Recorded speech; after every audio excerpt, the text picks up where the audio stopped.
Muy buenas tardes, bendiciones a todos, el Señor les bendiga, qué alegría una vez más poder compartir con ustedes en esta tarde a través del culto juvenil. Saludos a todos nuestros hermanos amados que han tenido la gentileza de compartir con nosotros todos estos sábados y los que además posterior a la transmisión en vivo pues pueden conectarse y ver el video. Muchas bendiciones a todos.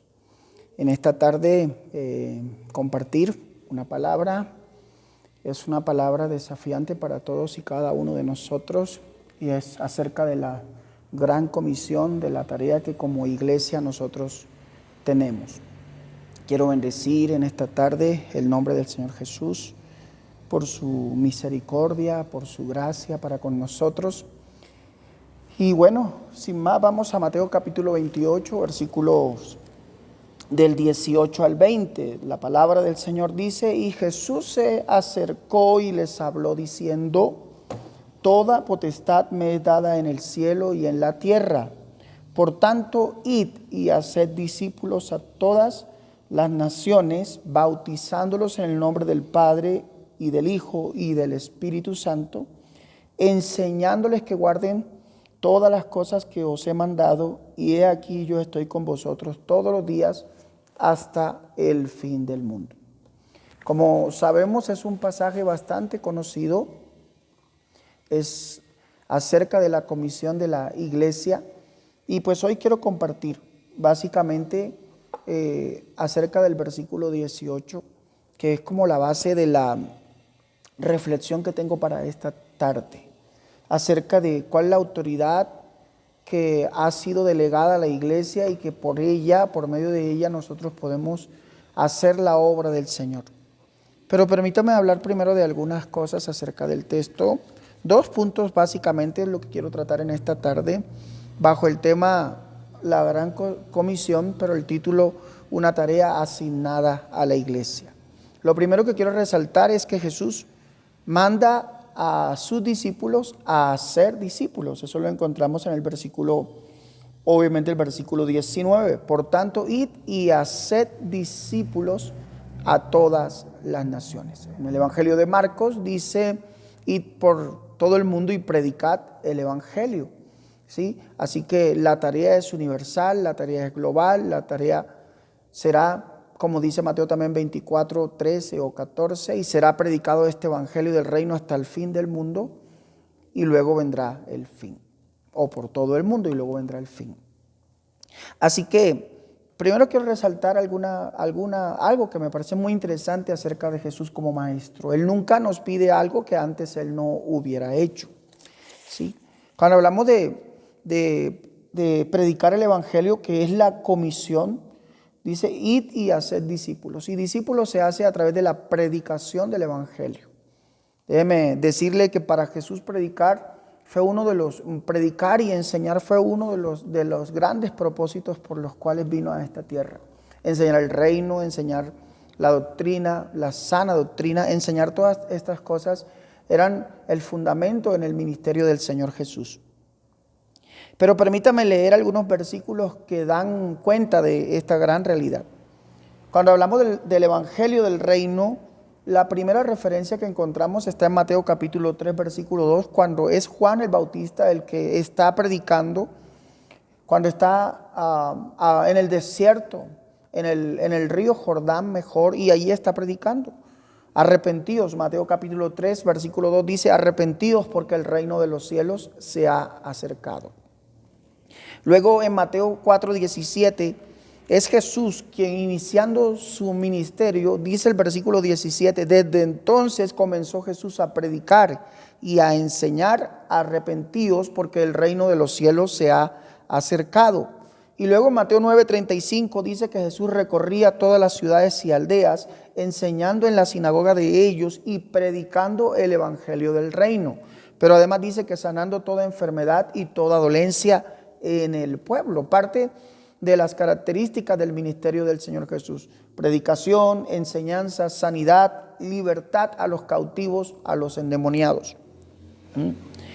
Y luego en Mateo 10:7, luego de haber escogido a los discípulos, a los 12 discípulos, Jesús Dice el versículo 7, Jesús envía a sus discípulos, dice así: y yendo, predicad diciendo, el reino de los cielos se ha acercado. Y aterrizamos en Mateo 28, en el pasaje que ya hemos tomado como referencia, como base para nuestra exposición de la Escritura en esta tarde, sobre el título que tiene allí reconocido por todos como la Gran Comisión, la gran tarea de la iglesia.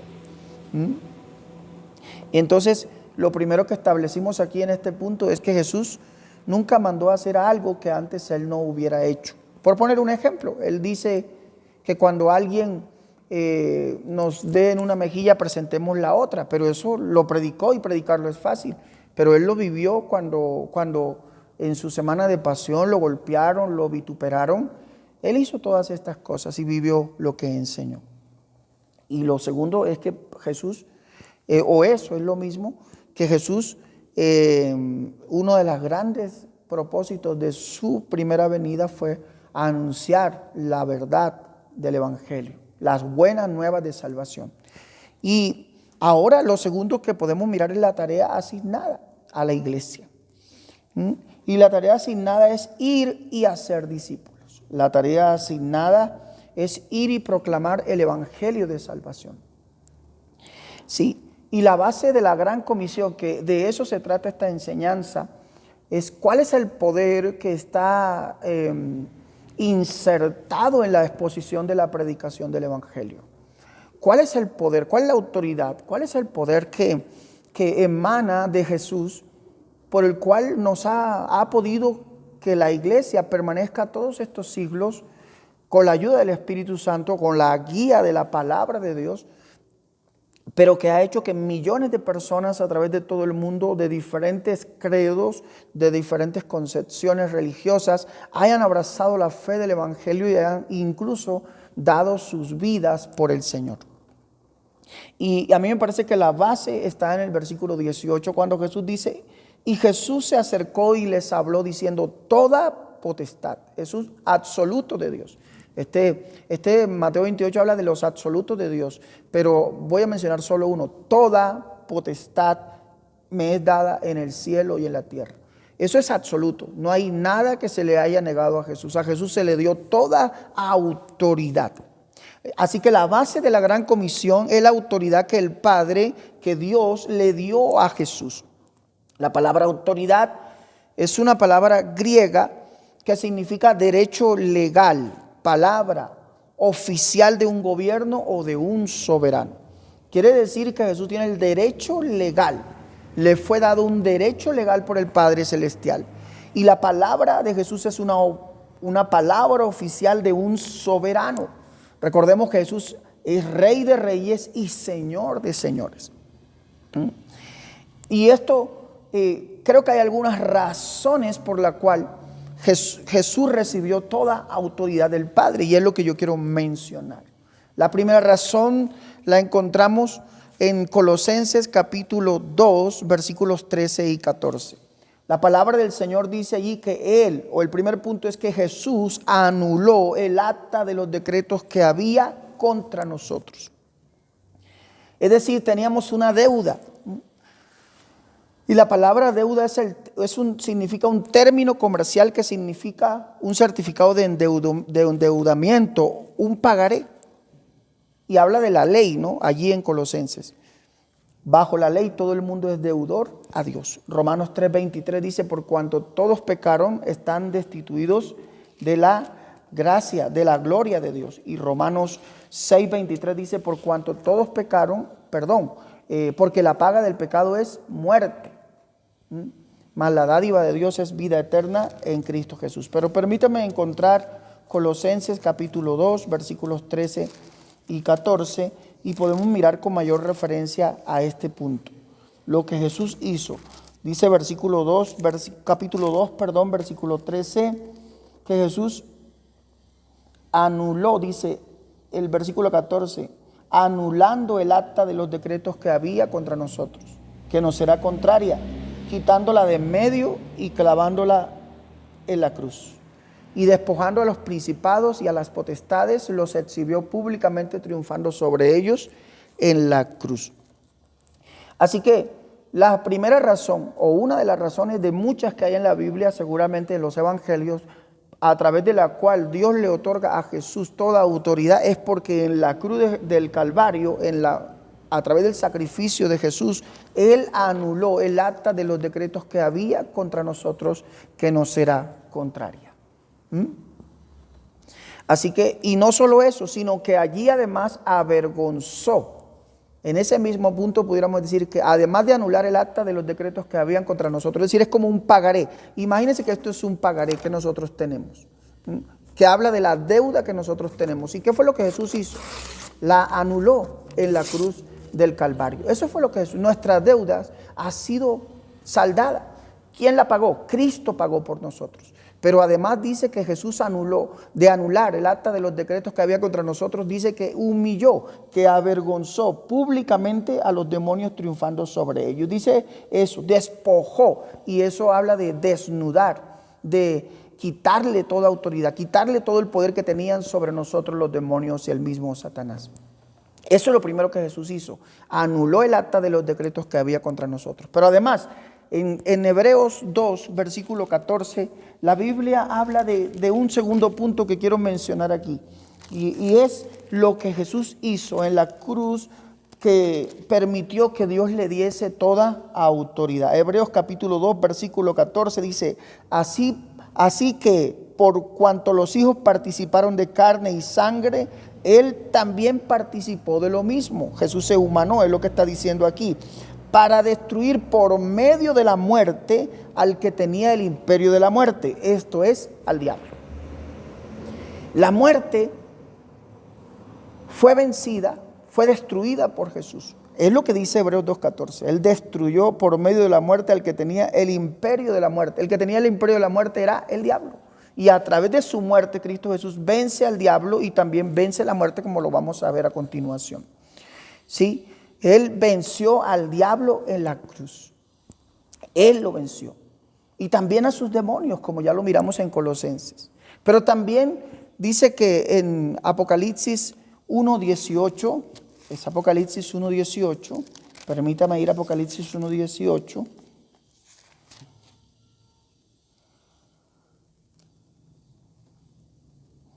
Dice, y el que vivo y estuve muerto, mas he aquí que vivo por los siglos de los siglos. Amén. Y tengo las llaves de la muerte y del Hades. Así que Él venció a la muerte aquí y venció al Hades. ¿Sí? Él venció a la muerte y venció al Hades. En los palacios antiguos, la persona que tenía las llaves era un funcionario importante. Era la única persona que controlaba el acceso a la presencia del rey. Así que Cristo es la persona más importante, la única que nos puede dar acceso al rey. No en balde, Jesús dijo en Juan 14:6, yo soy de cierto digo, yo soy el camino, la verdad y la vida. Nadie viene al Padre sino a través de mí. Camino exclusivo significa eso. Él venció la muerte y al Hades. Y en estos días de pandemia, en lo que el mayor temor de la gente es a la muerte, por eso el confinamiento, por eso las estrictas medidas que han tomado los gobiernos de confinamiento, de encierro, de cuarentena, para evitar precisamente la propagación y con esto que colapse el sistema de salud y que eso derive en mayores muertes. Si se ha podido controlar o mitigar un poco el asunto, ha sido por el control que se ha tenido. Pero hablar de muerte, hermanos, es una cosa tremenda. Para el promedio de muertes diarias para el año 2019 fueron algo así como 160,000 muertes diarias. Las dos razones principales fueron son los problemas cardiovasculares, todo lo relacionado con el corazón, obviamente, y en la segunda causa de mortalidad más alta es todas aquellas que tienen que ver con todo tipo de cáncer, entre otras. Pero esas son las dos más importantes. Así que a la fecha hay 301,000 muertos por el COVID. Lo de 2 días, en la tasa de mortalidad mundial, 2 días, más o menos. Un poco menos del promedio de 2 días en el año 2019. Así que la muerte es una realidad. Hablamos hace 15 días acerca de la necedad y hablamos sobre que no considerar la muerte es una necedad. Todos aquí somos advenedizos y peregrinos. Un día de cualquier enfermedad, de esto o de cualquier otra, moriremos. Nuestro cuerpo, obviamente, nuestra vida tendrá un fin. A no ser que el Señor venga por nosotros, como lo hemos hablado en otras ocasiones acerca del arrebatamiento de la iglesia. Pero es lógico pensar, entender que nuestra vida tiene un fin. Que no nos guste hablar sobre eso es otra cosa, pero es una realidad innegable de la cual Jesús nos enseñó. Pero qué bueno entender que Jesús venció a la muerte, venció al Hades, les quita las llaves, ahora Él es el que tiene el control. Y por eso dice el Salmo que Él nos guiará más allá de la muerte. Y que la muerte, para muchos, la muerte es el fin de todo. Pero la Biblia dice en Hebreos 9:27 que está establecido para los hombres que mueran una sola vez y después de esto vendrá el juicio. Así que eso es lo que queremos mencionar aquí. Y la última, o una de las últimas, es que al vencer al diablo en la cruz, Dios el Padre le exaltó hasta lo sumo y le dio un nombre que es sobre todo nombre. Filipenses capítulo 2, versículo 10 dice lo siguiente. Dice 9 y 10, por lo cual Dios también le exaltó hasta lo sumo y le dio un nombre que es sobre todo nombre, para que en el nombre de Jesús se doble toda rodilla de los que están en los cielos y en la tierra y debajo de la tierra, y toda lengua confiese que Jesucristo es el Señor, para gloria de Dios Padre. Así que, teniendo en cuenta estos argumentos de la victoria de Cristo en la cruz, de las cosas que hemos visto, ¿cuál es la base de la gran comisión? La autoridad delegada por Cristo. Pero esa autoridad le fue dada porque en la cruz Él anula el acta de los decretos que había contra nosotros. En la cruz Él vence al diablo. En la cruz Él avergüenza a los demonios y a los principados. En la cruz Él vence al Hades y a la muerte. Los dos están relacionados y representan juntos el poder de la muerte física y de la muerte espiritual. Pero cuando Jesús hace todo esto, el Padre Celestial lo exalta hasta lo sumo, en un lugar de privilegio insuperable. Y además le da un nombre que es sobre todo nombre, sobre COVID, sobre toda enfermedad, sobre toda potencia, sobre todo demonio, sobre toda autoridad espiritual. Jesús es superior, el nombre de Jesús es superior a todos ellos. Así que, teniendo en cuenta estos argumentos de la victoria de Cristo en la cruz, el Padre le dio toda autoridad en el cielo y en la tierra, y por esa autoridad que Cristo recibió y luego concedió a la iglesia, es que usted y yo como iglesia podemos proclamar el evangelio del reino hoy como un mensaje de esperanza para la salvación, de que no hay que temer a la muerte. Un día partiremos de esta tierra, vuelvo y repito, de cualquier anomalía en nuestro cuerpo o enfermedad. Para morir no hay que estar enfermo, incluso en un accidente, en la casa, mejor dicho. Hay que pedir a Dios que nos guarde, ¿sí? La expectativa de vida, según Moisés, en estos tiempos será de 70, 80. No era así hace algunos siglos. La expectativa de vida era de 40, 47 años a lo sumo. Hoy la expectativa de vida es entre 70 y 80. Y estamos aquí hoy precisamente para hablar sobre esto, sobre la comisión de la iglesia. Hoy más que nunca se hace necesario, urgente predicar el evangelio, porque el evangelio es un mensaje de esperanza, es un mensaje que trasciende de lo terrenal a lo eterno, es un mensaje que trasciende, es un mensaje universal para todo el mundo, y Cristo quiere que prediquemos. Aprovechemos las redes sociales para algo edificante. Aprovechemos el Facebook, el Instagram y todas estas plataformas virtuales en línea para poder anunciar las verdades de aquel que nos llamó de las tinieblas a su luz admirable.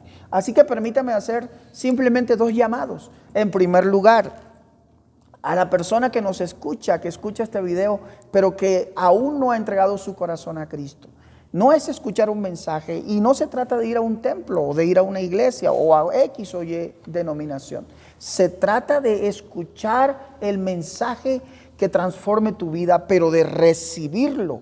A recibir a Cristo es como recibir a alguien en tu casa y permitir que Él viva contigo. Solo que es permitir, a diferencia de tu casa, estamos hablando del corazón. Entrega tu vida a Cristo Jesús. Y para hacerlo es simplemente tú tienes que decir: Señor, yo reconozco que soy pecador. Reconozco que necesito un Salvador y ese Salvador eres tú. Entra a mi vida, limpia mis pecados, te recibo como mi único y suficiente Salvador. Escribe mi nombre en el libro de la Biblia. Tú puedes mirar y eso, tal cual, literal como lo dije. Puedes volver el video y hacer esta oración. Y cuando eso sucede, tu nombre será escrito en el libro de la vida y pasarás de muerte a vida. Y lo segundo la segunda aplicación o llamado que yo tengo que hacer hoy, según el texto, es que como iglesia estamos llamados a predicar el Evangelio, que no son otras cosas que las buenas nuevas de salvación, para que nadie se pierda, porque el deseo de Dios es que nadie se pierda, sino que todos vengan al arrepentimiento. Por eso la primera exposición del Evangelio es arrepentidos, porque el reino de los cielos se ha acercado. No hay salvación sin arrepentimiento, y arrepentimiento es un cambio de vida, un cambio de conducta. Así que pues en esta tarde, amada iglesia, los bendigo y doy gracias a Dios por sus vidas y espero en Dios que podamos seguir adelante en esta gran tarea que nosotros tenemos de exponer el Evangelio, de predicar el Evangelio, de anunciar las virtudes de Dios en el nombre de Jesús. Muchas gracias, Padre Celestial, por permitirnos compartir este mensaje sencillo, reflexivo, pero desafiante al mismo tiempo, ya que nos hace responsables de una tarea que nos ha sido asignada y que es una tarea cuya base está en la autoridad que tú recibiste. Y esa autoridad, ya lo estudiamos, ha sido entregada, otorgada por el Padre, junto con un nombre que es sobre todo nombre, para que en tu nombre se doble toda rodilla y toda lengua confiese que tú eres el Señor. Hoy confesamos que Jesucristo es el Señor de nuestras vidas, es el Salvador de nuestras vidas. Y también, Padre, para aquella persona que ve este video, que ve este culto, que ve esta transmisión, que su corazón sea movido y vuelva a ti en arrepentimiento, y que su nombre sea escrito en el libro de la vida cuando su corazón con sinceridad abrace la fe del Evangelio y a Cristo el Señor como Salvador, pero también a la iglesia como la responsabilidad que tenemos de predicar, de expandir, de propagar el mensaje salvador de Cristo Jesús. Muchas gracias, Señor, en el nombre de Jesús. Amén.